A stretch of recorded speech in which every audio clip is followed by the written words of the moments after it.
It's Unstable Topics with Sarah and Maggie.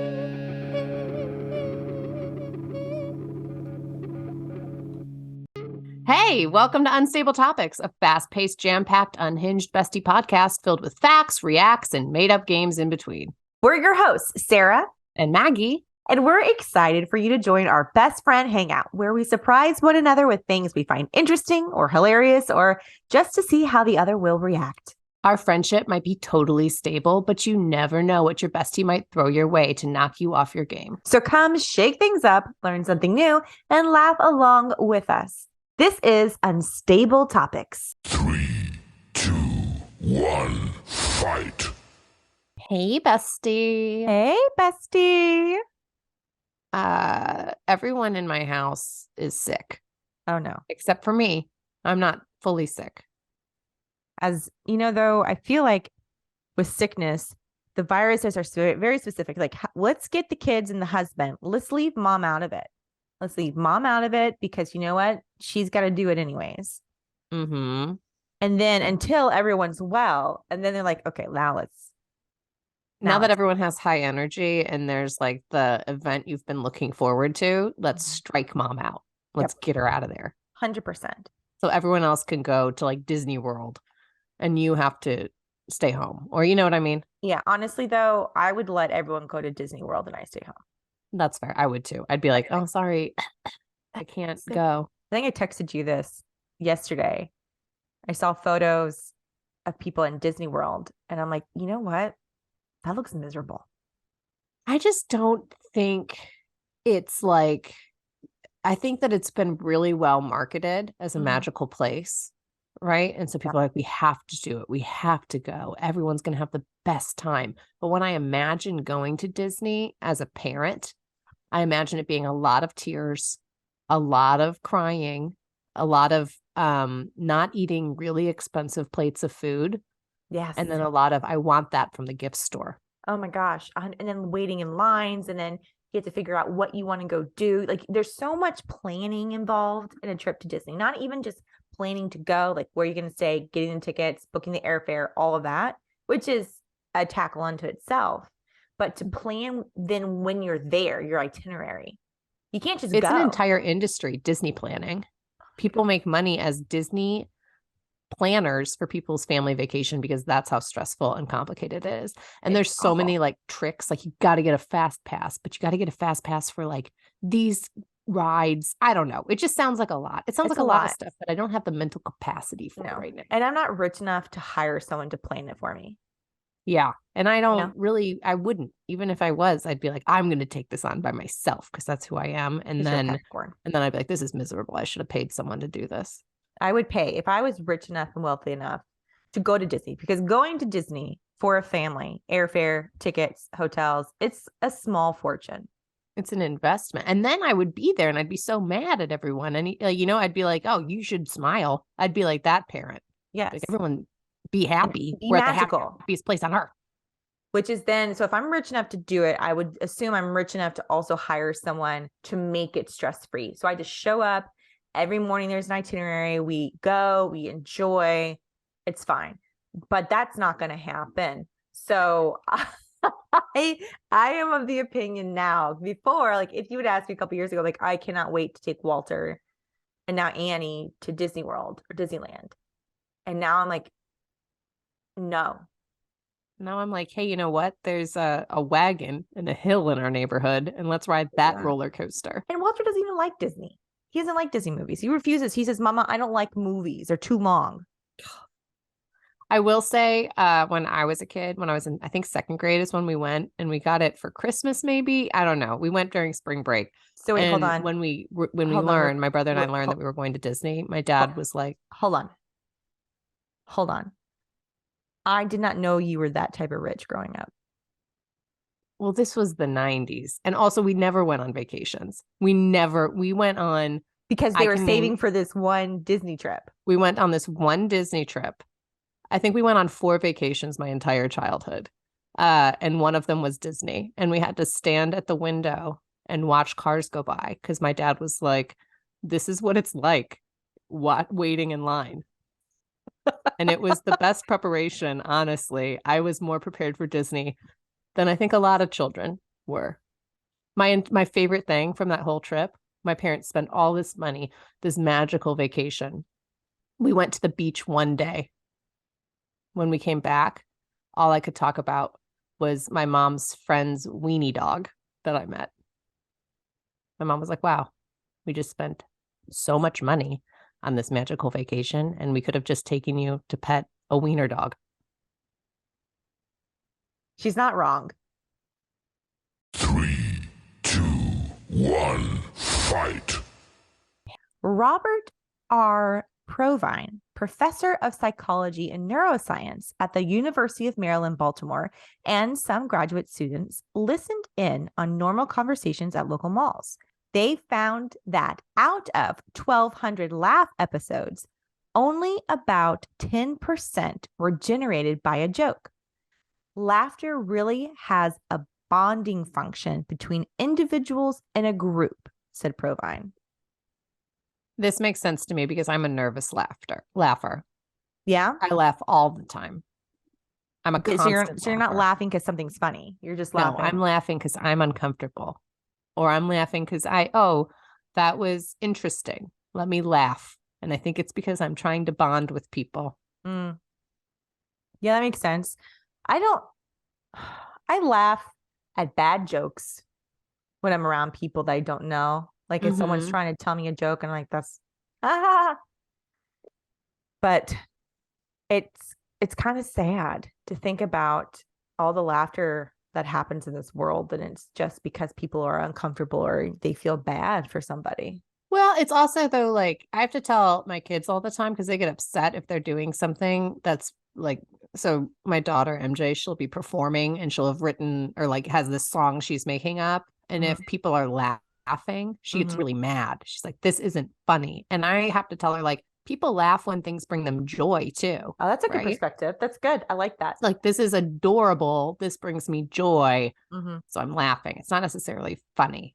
You do laugh a lot at situations that I don't laugh at. But Me? Yes, but I think it's because you find joy in them. And so your instinct, like your reaction is to laugh. Yeah, I do find a lot of things joyful. I taught improv and I laughed really hard in like level 1 improv classes. And I think most people would be like, this is actual hell. But I found a lot of joy because when people are out there doing something that's like risky or, putting themselves out there, I'm going to laugh at them. I think it's great. I didn't laugh a lot in my level 1s. But I also, though, was positive. So where you would like laugh for encouragement, I would give them like constructive feedback. Like, oh my goodness, what a great choice you made. So they don't think what they're doing is actually funny. Right. I would laugh and then I'd be like, that was awful. I will say, Are you laughing because that was funny or that because was you're so that uncomfortable? That was a legit laugh because that was that was a good comedic timing. Thank you. Jamie, my husband, has watched hundreds of improv shows, because we did improv for almost a decade. And he tells me all the time, it has made him better in awkward meetings because he's had to sit through so many awkward shows. I'm like, okay. He goes, an improviser we know once gave Jamie the advice to not laugh at something that's not funny. It only encourages them. That's good advice. I need to take that advice. I'm encouraging so many people. Hey, Maggie, so we just learned from this professor that most people aren't laughing because something is funny. Right. We've done a lot of improv. What is the worst show you can remember where people either fake laughed a lot or they did not laugh? I have mine. My God. I just like my stomach just dropped. Yeah. I do remember one that I've been in, right? Yes, one that you've been in. Yes. Okay. I remember one show and you didn't come to it. You weren't there. In it. What troupe? You were supposed to be in it, but you wisely. We're not there. And it was a group, and it was like no one was out making moves, right? Mm-hmm. And then so I felt the burden of having to be in almost every scene. And I'm sure I was not good in those scenes, but it's also hard to like keep putting yourself out there when no one's laughing, you know? Yeah. And it would be like, I'd leave. I'd be like, this scene's over. I'm off. And then the stage would sit empty. And I was like, I guess I'm back in it. I guess I'm back here. The audience does not think Maggie Reith Austin is funny, but I will come back and sacrifice myself for this. And I remember texting you after, like, I know exactly. you remember the this? show. I mean, this was like 10 years ago. This and was I was one of like, our first troops, our first shows Yeah. together. and I was like, thanks. I Thanks. remember because you've never done that. This is probably that's probably why I remember, because you don't usually feel like shows. Because usually I'm like, this is like, whatever, it's fun. I just like to go play, and I don't try and judge it too hard. But I remember being like, I feel like the least funny person.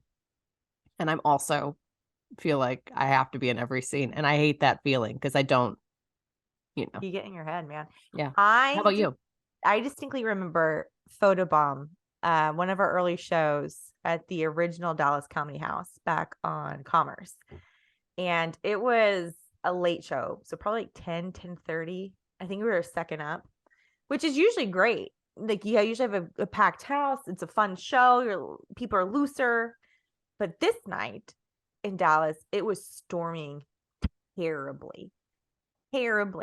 So much so that you could hear the rain on stage, like, hit the roof. Like, nothing was absorbing that sound, because no one was in the audience. I think there was my husband and like maybe two other people, maybe. And there were like buckets picking up the rain that was leaking through. Yes. And so like you're high energy, you're coming out on stage, which makes me so uncomfortable just to think about that. And you hear a thunder boom, and then you hear this downpour of rain, and you can't speak over it because it's so loud. And you're just like, oh, we should just not be on the stage right now. We're really drowning in the silence. No one laughing. Oh my gosh. Those were the good old days. Deafening sound of silence and rain. Good old days. Yeah. Welcome to Putin on the Ritz, the segment where Sarah and Maggie speak in bad Russian accents and share a Ritz cracker recipe from the internet. Sarah, I have found a savory recipe for today. Would you like to hear it? Good, yeah.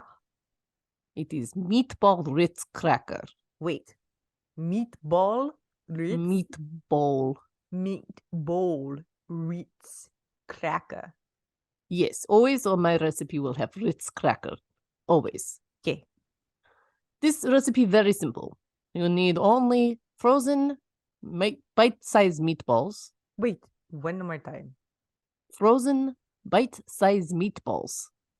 And you will heat them up in microwave for 45 seconds or until they are heated all the way. Okay.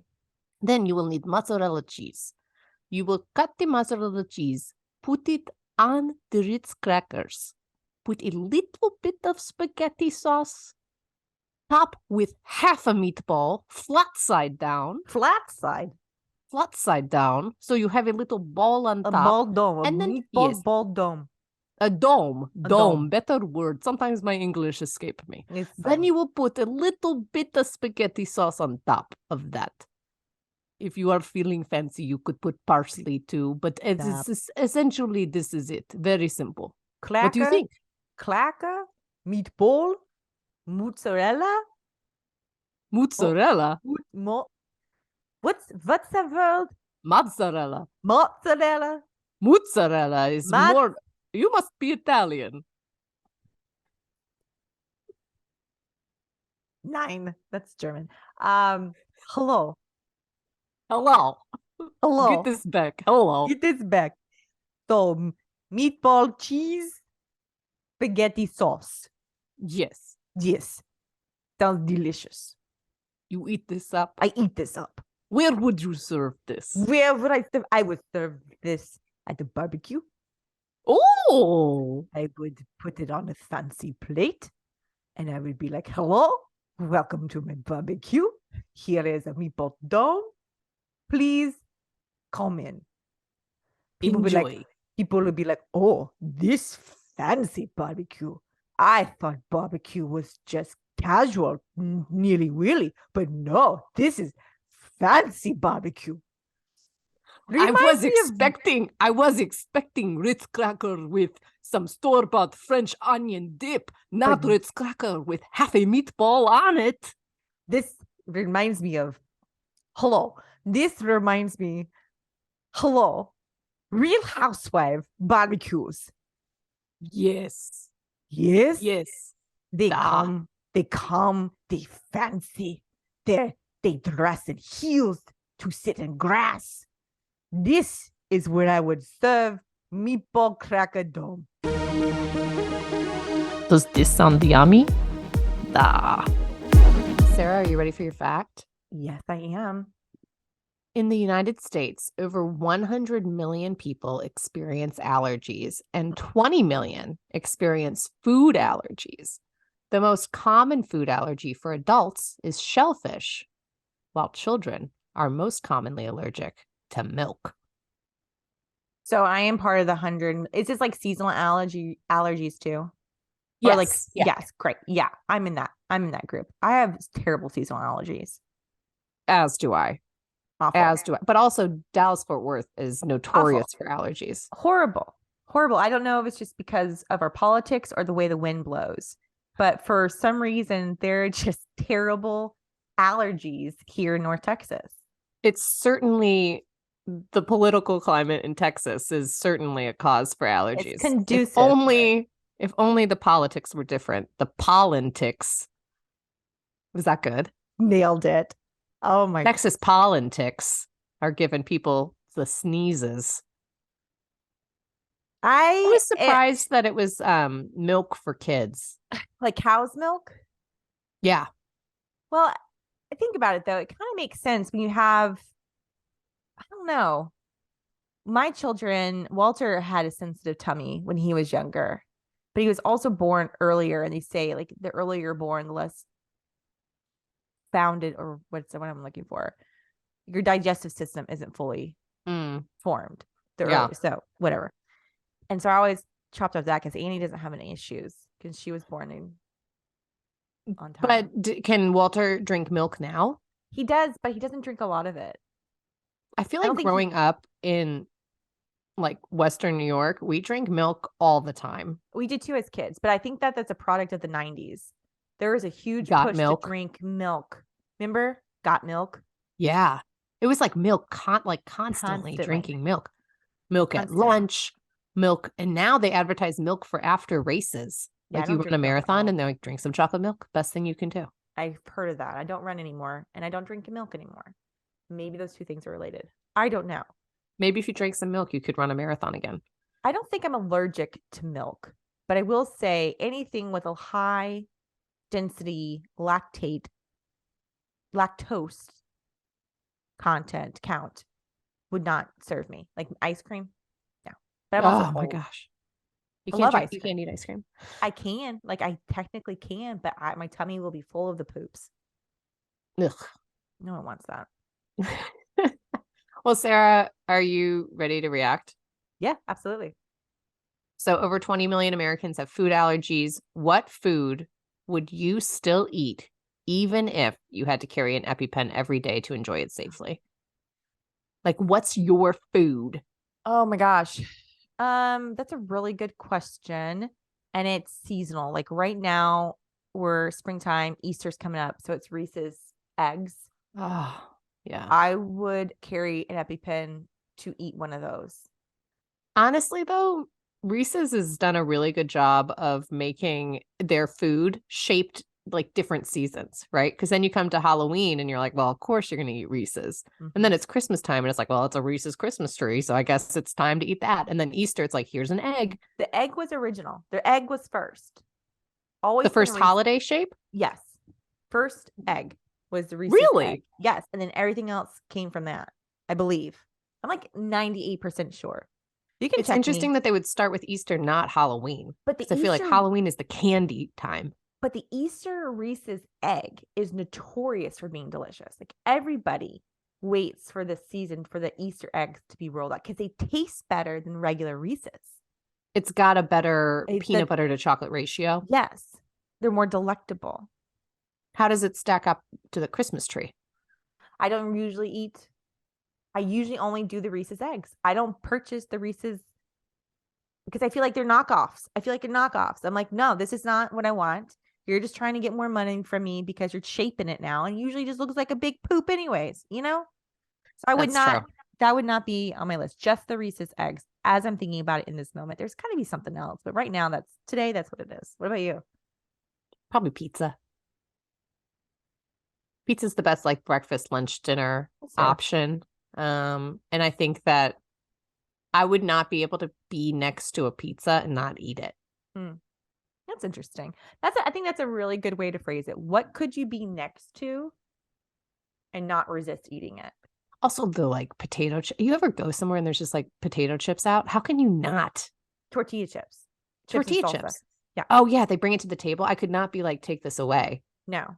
So that I was thinking before I said Reese's eggs, I was saying chips and salsa. That was my first thing because, man, so I have been on a quest to try and find the best chip and salsa combination at restaurants. And I haven't found the perfect combo. Like Rusty Taco has really good chips. I like the chips thin and a little Yeah. bit of like salt and lime on there. Just like, Mhm. and then Chewy's has really good chips too. But their salsa, Not great. yeah. So the quest continues. Thank you so much for joining us. If you enjoyed this episode, we would love a review, subscribe, or for you to share this with a friend you think would like it. Or all three of those things. You can do all three and make our day and help us grow. Bye. Peace.